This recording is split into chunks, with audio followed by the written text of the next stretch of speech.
One company, a new one actually, been around for a few months, is at Tega Industries. We've got Mehul Mohanka, Managing Director and Group CEO of Tega Industries, joining in to talk to us about the earnings, what the quarter has been like, outlook, and of course, any sort of big acquisitions and expansion plans that the company has. Mehul, morning. Thanks for joining us. Mehul, just let's start by telling our viewers what exactly does Tega Industries do. From the little I know, you produce or your products are used for mining, mineral processing and material handling industries across different stages of their value chain, and you're one of 4 companies in the world to do this. And I also believe you've got IP that is used for the gold mining industry. So break it down for us and tell us what and how much do each of these verticals contribute to your top line. Sure. Thank you. Good morning. Thank you for having me on the show. So what we do in Tega Industries is basically extraction of ore from the rock. So conventionally, we get clubbed in as, as part of the mining industry, but we've got nothing to do with the excavation of rock from under the earth. So all our processes are above ground, and every mining industry or a mine site has a mineral processing plant, which is above the ground. And once the rock is excavated and brought to the mineral process plant is when we step in with supplying consumables and aftermarket products, which go into the different stages of liberation of ore from the rock, which includes, crushing, grinding, screening, and downstream flotation and recovery of metal. And that's what our business does, is aid customers in the most efficient way of extracting the maximum amount of ore that they can, or metal they can from the ore. And that's what our business is primarily centered around. Mehul, in terms of the quarter that's gone by, top line saw an increase of about 14.5%, but profitability was down 26% year on year. You want to tell us to what led to that in this quarter?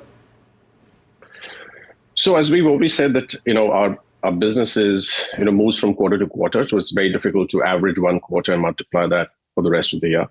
So we go through, periods of where the customer, we have increased order book picking up from Q3 onwards, leading up to a big Q4. And what we've seen in Q3 is nothing different. While we had a robust, healthy order book, we did have products manufactured on time, but because of the ongoing crisis in the Red Sea and all over Europe, we've had challenges with getting, containers on time and ship product out.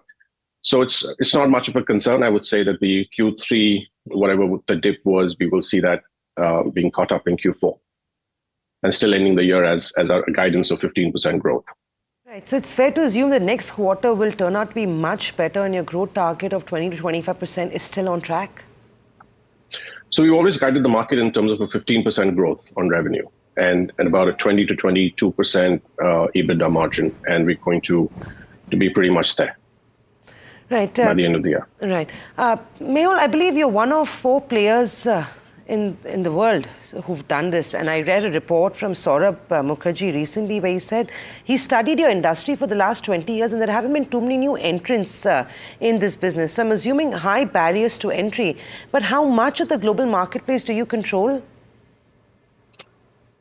So there are different segments of the market. I would say our mainstay, which is grinding mills, we're at about, I would say on a global level, we're at about 6%. I mean, we don't have a specific market research report out there to validate it. So that's a disclaimer.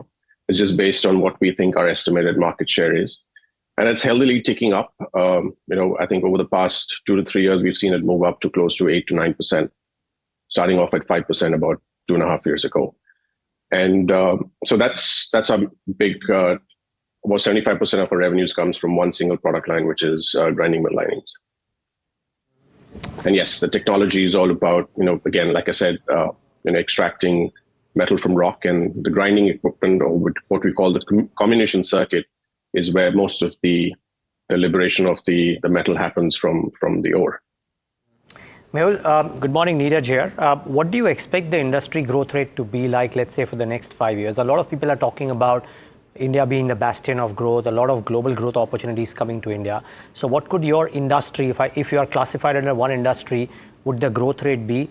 And would you look to outperform the industry meaningfully over the course of the next 3 to 5 years? Where I'm trying to get at is, from the captain of the ship of Tega Industries, how does he see growth over the next 5 to 7 years and not just over the next 12 months? Sure. Interesting question. If you look at our country in general, mining hasn't been a mainstay in terms of growth, driving the growth in the country in terms of contribution to GDP. We've had challenges in the country from the perspective of availability of mining leases and monetization of those mining leases. So I would say in India per se, our growth rate of the industry has been sub 2%, and globally around 3.5 to 4% in terms of growth rate of the mining industry. But as you see, our growth rate, it's outstripping the industry, and I see that to happen in the foreseeable future because we're not as much linked to the capex cycles of the market. So we're more of an OPEX spend for a customer. So it's all about how well we can position our business to take on more market share that's available in the mining industry, and about how much more we can put forward investments in innovation and R&D to be ahead of competition. So would that circa move to about 15% growth? Would you be happy with that? And would this, in order to achieve that, would it entail heavy capex, or would you be able to do it easily? So we have been delivering, in excess of 15% growth year on year. If you look at since we listed in December 21, and information is public, we've been delivering growth rates above 15%, and we will continue to do that. I don't see our growth be muted. In terms of capex, we did announce last year that we're putting in about close to $30 million in one of our subsidiaries in South America to put in greenfield expansion of capacity. And we see that coming online around FY 25-26, about first quarter. And that's where we will anticipate a higher growth rate coming in from that year as we monetize our capex. Mehul, how much of your top line do you get in from exports? Because while India seems to be in a good place with steel demand, globally the picture is pretty much a corollary to what we're seeing in India. So overall on the group revenues, I think close to about 85% of our revenue comes from outside of India. And I would put our Indian revenues, India-based specific revenues at about 12 to 13%. And globally, our mainstay is gold and copper. So those are the two specific metals which contribute to almost 60% of our total revenue mix. And the reason for that is gold and copper are the largest metal groups that are beneficiated, as in that needs to be enriched, processed to be able to improve recoveries. Just to give you a bit of perspective, in a typical gold mine, 1 ton of rock that's excavated from under the earth would yield anywhere close to a gram of gold. And our job is to ensure that in the most efficient fashion, we can recover that 1 gram of gold. And over a period of time, as it's getting more and more difficult to mine metals such as copper and gold, world over customers have to go to greater depths to be able to recover the same percentage of metal from rock. And that's good news for us, because that would mean that they would use larger equipment and more of our products to be able to extract that metal. Mehul, what do your margins currently stand at? And if you can give us a little bit of a guidance on that front for the next few quarters at least, or the next financial year? Yeah, so as of third quarter, we're sitting at close to about 21% on our mainstay consumables business and about 11% EBITDA on our equipment business. So those two businesses are quite unique and different, with different revenue streams and margins. But on a blended basis, we see ourselves ending the year as per our guidance of about closer to 21% on an EBITDA basis. To those numbers in terms of revenue growth and margin growth? So revenue growth around, as I said, 15% is what we're targeting. And margin growth would be 21% over last year. Quickly, if you can just bring us up to speed with your greenfield expansion in Chile to increase growth opportunity in LATAM, I believe. What's happening there? What sort of growth are you working with on that front? And also, any other brownfield expansion plans on the way? I know Neeraj asked if you were looking to make any acquisitions or investments for growth. Anything on the cards? So like I mentioned, in Chile, we're putting in a capex of about $30 million. We're looking at, first quarter FY25-26 for that capacity to come online.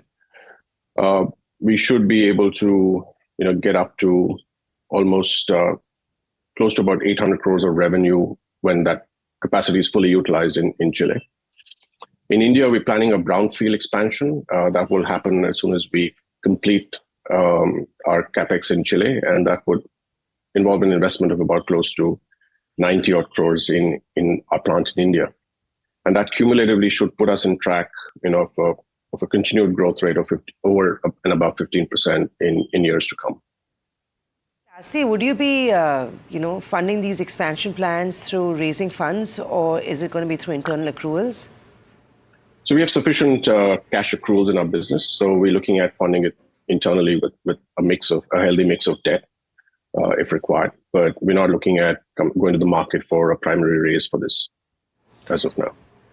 Right. Thank you, Mehul. It's been great talking to you. You've been, of course, in an industry that is such niche, and you clearly are at the helm and the captain of the industry, like Neeraj said. It's good talking to you, and we'll see you soon. Well, let's Tega. They've managed to post solid profit growth of about 47% CAGR over the last 5 years.